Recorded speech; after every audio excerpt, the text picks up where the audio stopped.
Top 6 Gateway to Heavier Games. That is a terrible title. It is, but it tells you exactly what it is. It is, but it just doesn't exactly flow off the tongue, does it? No. And so boo on us for not coming up with something witty. I mean, it's descriptive, yes. right? So at least there's that. Yeah, but, people don't really care about the title. They want to know what's inside it.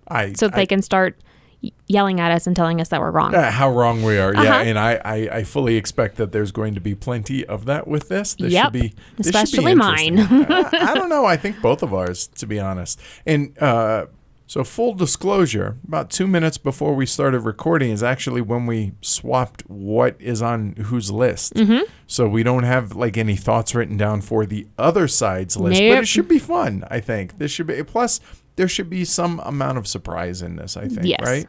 And the only reason we even swapped the info was for the simple fact that this way we know where to talk about what game and whatever. So I don't know about you, but the prep for this has been truly, it's been going on for weeks, even though it's just I say silly top 6, but a silly top 6 for the simple fact that I feel like we need to get this right. Mm-hmm. I feel pressure about getting this right, so to speak, which is silly because it's just our opinion on this. But our opinion is kind of held in regard in some places. So, yeah. And definitely which is not weird. In others. No. Not at all in others, but... So I don't know about you. I started from a list of about 30 games or so. I came, could it be maybe even remotely? Sure. And so then it all whittled down from that. All right. Mine did not. I'm jealous because that makes it easier, I would think. Yeah, I kind of had to, the first 5 came to me pretty quickly. I had to kind of search for the 6th, and they're not in that order either. Okay. And for me, I now understand why people do top 10s as opposed to top 6s, because with either top 5 or top 10, that 6 is hard. It really is, either cutting it down to 6 or filling up. Yeah. Right. And in this case, I would have been real happy with a top 10, but you know what? This is heavy cardboard. We rate on a 1 to 6 scale, hence the top 6. That's right. All right. Here's how I went about selecting the games that I did. All right. Kind of a not disclaimer, but just an FYI. overview. Yeah. So not all of them are specifically heavy games. I thought of this as kind of stepping stones to get into heavier gaming. Uh-huh. Similar for you? Yeah, I would think so. Mine, though, I kind of focused some of them at least on, hey, this will be a good way to teach you how to do blank. Or this is a good one to show you how this works or that works. Okay. And mine, I definitely had a mix of mechanisms intentionally placed, because there is a game or two in here that I would have put in as, oh, wow, that would be awesome, but I already got a game in there that kind of does exactly that. Gotcha. So, moving on. Also, all the games on my list have relatively low rules complexity with a focus on the depth of gameplay. All have some level of depth, but they're probably all going to take repeated plays to be able to find that depth, which is kind of the hallmark for a heavier game. And so I really wanted to focus on that with mine. That's fair. I think mine, there are maybe 1 or 2 that are like that it may take you a few plays, but the rest of them, they're not heavy, but they're not, filler. Yeah. Gotcha. All right. And last but not least, I want to clarify that these are not necessarily the flag bearers for a given mechanism, but they do a great job with those nonetheless. Remember, this isn't a best games of a given mechanism. This isn't the best worker placement games or anything like that. Simply great entry points for heavier gaming. That we feel will help you if you're just trying to break into this. Yeah, and I think I had fun with this. So, ladies first. All right, my number 6 is Yato. It's designed by Thomas Vanda Ginst and Wolf Planke and published by Pandasaurus, among others. I chose this one because there's so many different paths to victory. It helps with learning to not stick to your one and only option. It makes you maybe change gears in the middle of what you're doing. And it's also a good take that game, because and that means you need to make sure that you don't allow your opponents to complete the missions that they need and want to, but all the while making sure you can complete yours. I think that's a really good choice now that you mention it, because I'll be honest, it didn't make my 30 or so, whatever. Well, and the reason why it did for me, honestly, was because our best friend, Jody, came down from Canada with his brother a few years ago, and they were like, let's do this board game thing, because you guys are really into it, and we want to try. So, which neither of them are board gamers. They're poker players. Right. Professional poker players, correct. So we played a game, and then they were like, let's do a little bit something meatier. So then we did Yato. And then Jeremy, like, for 2 days was talking about what he should have done. So that's what made me pick that. That makes a total sense. It's definitely like Lords of Waterdeep Plus, right? It's the next step for that type of game, the recipe fulfillment and all that. And it does have some take that. It's a longer game. It's a heavier game.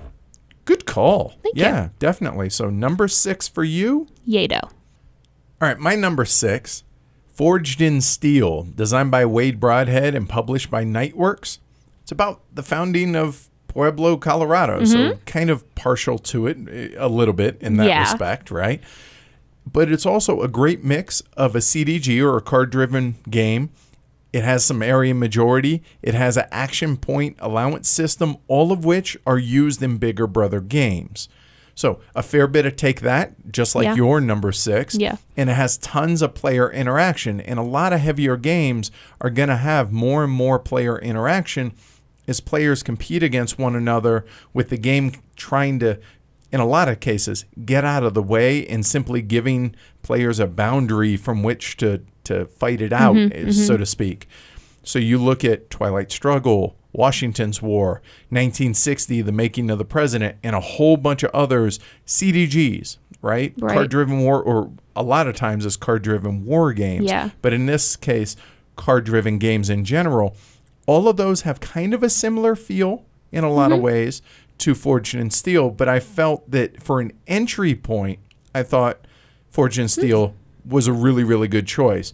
Of all the games on my list, I will say that this one has the most randomness and the most amount of chaos in it. But yeah, I thought fit here really well. And it was one that I wavered on quite a bit. But I think ultimately I feel pretty good having it as my number 6. So all right. And aren't the cards multiple use? They are. So where you can either use them as the event or the...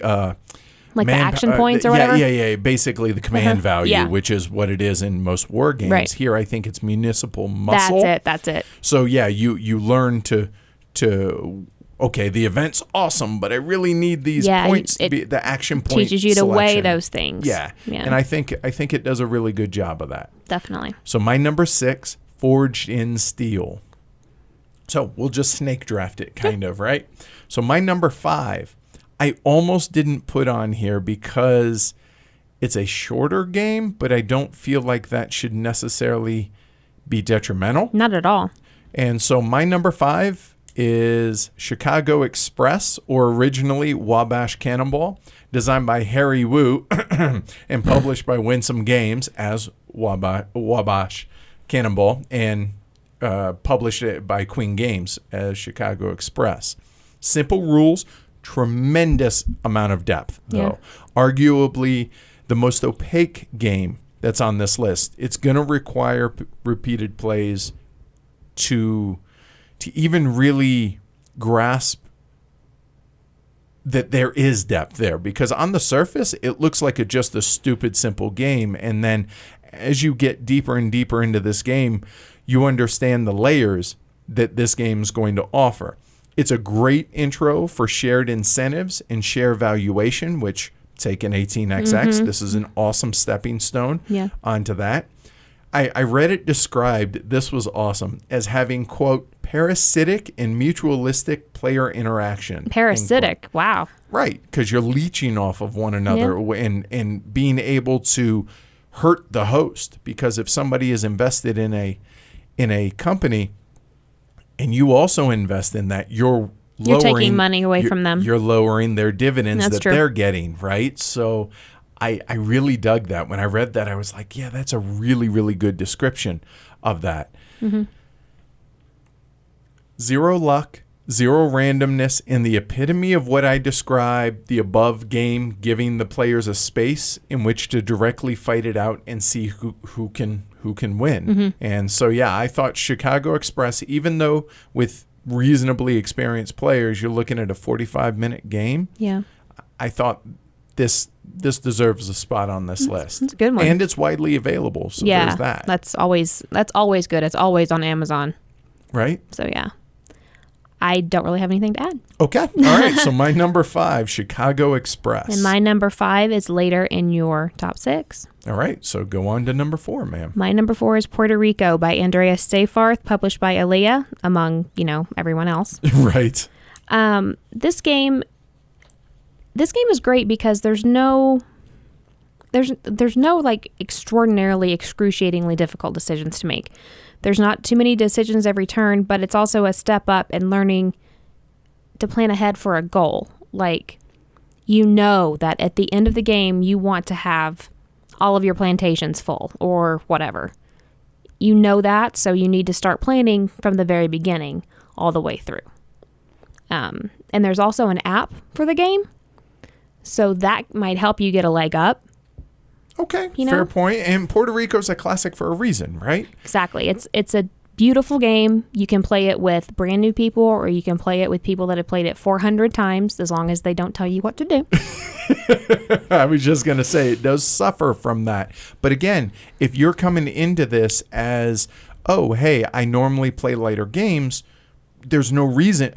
It's a classic for a reason, yes. Right? There's a reason it stands the test of time. Now, I do know that there are some people out there that are like, no, after this, you're supposed to take that action. And that's why I said make sure. Right. So, don't be that person, right. Especially if you're trying to introduce new players. Yeah, especially. Come on now. Don't be that person. Yeah. But, yeah, Puerto Rico, amazing, and it just barely missed the cut on all mine. right. Again, if I had a top 10, it's definitely right. in there. Right. All right. And the only reason it's not is because I have something else that kind of does some of the similar things that Puerto Rico does. All right. And that's my number 4, Puerto Rico by Andreas Seyfarth. All right. So my number 4, and probably not a big surprise that it belongs on this list, just whether or not it was going to be on this list, is Sekigahara, designed by Matt Calkins and published by GMT Games.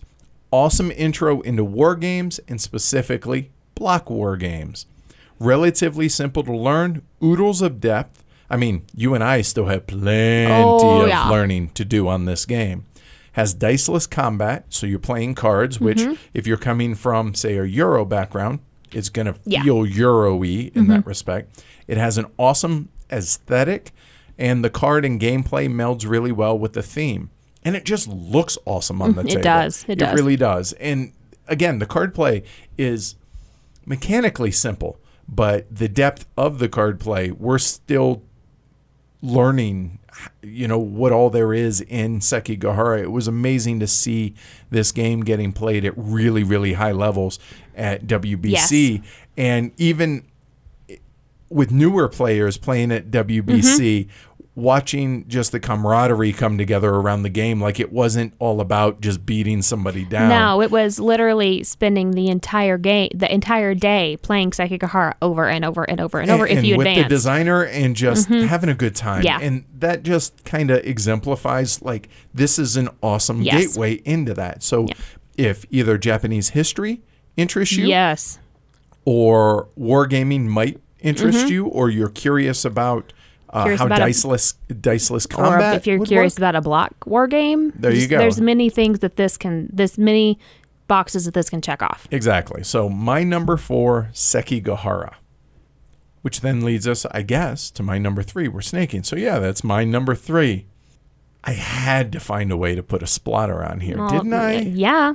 All right. So my number 3, The Great Zimbabwe, designed by Jeroen Douwman and Joris Viersinger, and published by their company, Splatter Spellin.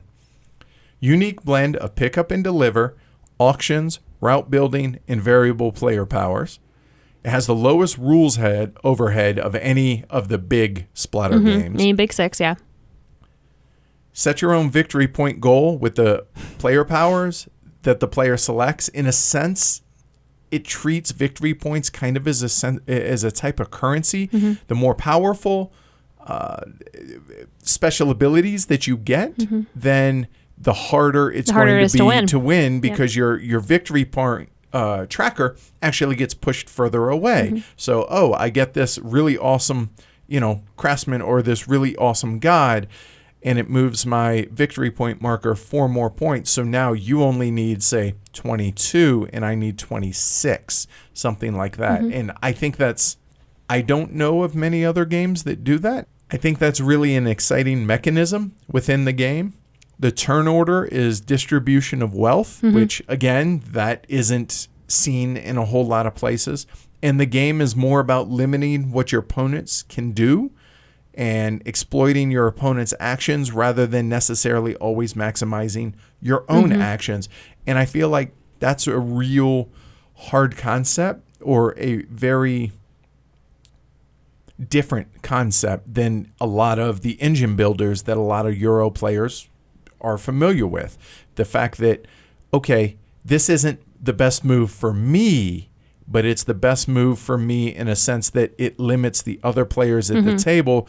And so I benefit more from that than I would, even though this other thing would benefit me more on the surface. Does that make sense? It does. It does. I am not necessarily sure that I agree, because whenever you get to the next level of you have to have this, and they both have to go here, whenever you get to that point, it's even confusing for me sometimes. And I think that's fair, but I don't think that all of these have to be super simple games either. I hear what you're saying, because that was my one apprehension of putting it really on this list. And I know some folks are going to say, oh, it's really expensive, or, because it's a splatter, or, maybe it's hard to get. I didn't really take that into consideration too much. I did a little bit, because there was one game that I didn't put on my list because of that. But I still feel like for what it does and the way that it is unique in a lot of ways, I think it's an awesome gateway to excite people, both thematically. I don't know many other games about African tribes and, worshiping African gods. No. Out there. And on top of that, it's aesthetically, I dig the look of it. Beautiful. There's a lot of reasons for that it should be on this list. Plus, it plays in a nice, tidy 90 minutes. It does. So, all right, we disagree, but so be it. Yeah. And I'm sure I'm going to get plenty of folks out there that might disagree somewhere around there. I'm okay with that. So my number 3, The Great Zimbabwe. My number 3 is 13 Days, The Cuban Missile Crisis by Asger Grinnerud, Daniel Peterson, and published by Jolly Roger and Ultra Pro. I chose this because it begins the process of teaching you how to play your opponent's game, including not just your own. You have to play them both in order to have any chance of winning. It also begins to teach you how to bluff if you don't know how. When I heard this was on your list, I raised an eyebrow like, really? Yeah. That really surprised me. But you know what? You bring up 2 really good points, especially the first one. Yeah. And you're learning how to play someone else's game and not just your own. Yeah. And I think that's something I completely overlooked here that didn't even occur to me. So good call on that. Thanks. I dig that. I would have never put that on this list until you made that point. Now I'm like, yeah. Plus, it also it's a CDG, just like Forged in Steel, 1960, Twilight Struggle, all those. It's simplified, obviously, which this is a simpler. It's taken Twilight Struggle and boiled it down to its most simple version. Although arguably we're going to be playing Iron Curtain soon, so maybe not the simplest, but you get the idea. And yeah, I dig that. Thanks. Okay. Yeah. All right. So that's my number 3, 13 Days, The Cuban Missile Crisis. My number 2 is Shipyard by Vladimir Suchi, published by CGE. I almost put this on my list. Yep. All right. I chose this because there is so much planning in Shipyard. You don't have to plan only how big to make your ship, but what to put on the ship in order to gain points according to your hidden goal. You have hidden goals. That's another thing. Making sure the shakedown cruise is something you'll be able to gain points on, which that entails not only picking the tile for your shakedown cruise, but again, making sure that you have put the exact things on your ship that will allow you to make points as you travel on your shakedown cruise. i.e. plan better, right? Exactly. So this one has a lot of planning. So if you want to really get your brain going and learning how to plan, Shipyard. Not to mention, it's Rondell on top of Rondell on top of Rondell. So Yo dog, I hear you like right? Rondells. Exactly. Yeah, great choice. Narrowly missed mine, but yeah, you summed it up well. I really, this is a favorite of our entire group here. It is. And I think this is, outside of it being a little fiddly as far as it's got a lot of little pieces that you have to put on your ship, tiles and, whatever, like finicky type fiddly, right? Yeah. Outside of that, yeah, I awesome choice. Good call. Thanks. My number 2, Shipyard by Vladimir Suchy. All right. So my number 2 is actually Amanda's number 1. So we'll get to that shortly. So I guess I'll lead in with my number 1, which was my number 5. Right. And that is the game that I always fall back on as the preeminent gateway into heavy game. Yep. And that's Le Havre. Designed by Uwe Rosenberg, published by Lookout Games, among many others. At its core, you have 2 decisions. Either take one group of resources that's on offer, or go to a worker placement location, i.e. a building out there, and perform the action. That's it. You have those 2 options on your turn. Now, obviously, there's a lot more to the game strategically and as you go layer on layer. Right. But at its core, 2 options. Take an offer, go to a building, do something. That's it. Anybody can do that. Yeah. However, it goes layer upon layer upon layer upon layer further than that, because as you start getting more familiar with the game, you can start looking all the way to the end, the steel ships and the cruise ships.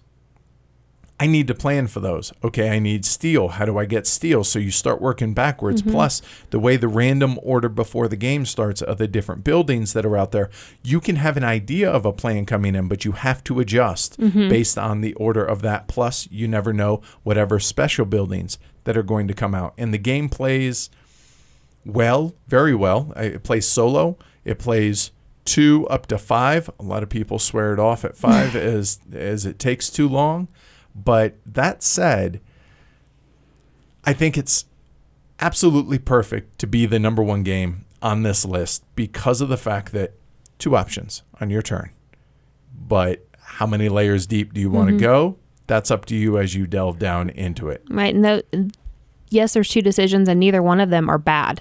And either one of them, it's going to be good and it's going to continue you on your path of whatever you're trying to gain. And there's no hidden information at all in Le Havre. That helps, I believe, to get your brain going to, okay, they have that many whatever. Oh, they're probably going to do that. So I need to maybe get more of bricks to, so it learning how to put 2 and 2 together when all of the information's in front of you helps whenever that information is hidden. Yeah, totally. So my number 1. And my number 5. Le Havre, which then brings us to my number 2. Your number 1 probably shouldn't be too big of a surprise for folks out there. No. Age of Steam.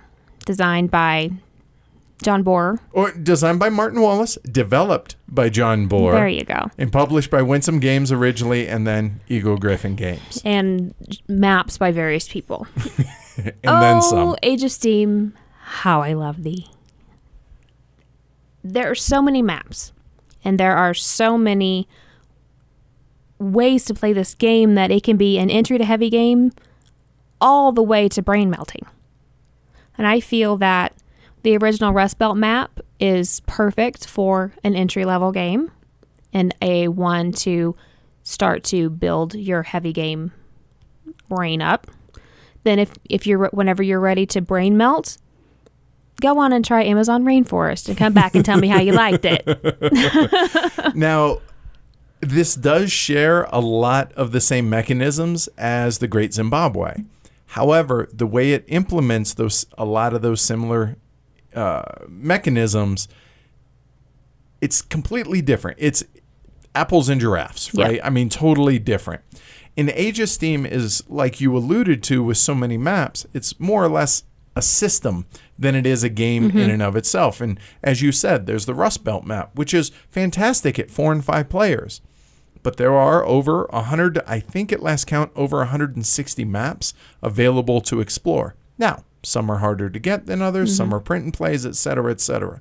But it's amazing how a small rules tweak can have a massive impact on the gameplay itself. And some maps make very minor tweaks. Some completely revamp the whole thing. And that's what makes this such an amazing system. And it's originally a Winsome game. In Winsome games, the rules are on a single sheet of paper is what they normally come on. Now, this has a handful of pages, but it's still rules overhead, very simple.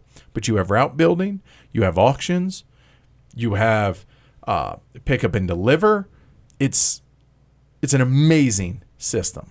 Yes.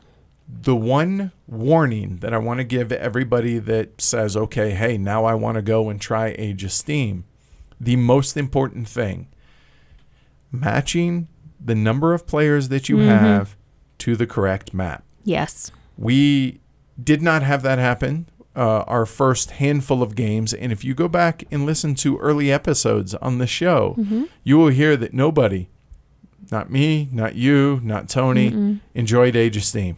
Nope. Hated it. And now here it's one of our all-time favorite games. Yeah. Matt, and there's a database out there that I'm sure we can link to that has that matches, basically says how many players you have, what maps to play, and to focus on that. So again, that's my number 2. And my number 1, Age of Steam. Age of Steam. Yeah, this is I'll stand by this.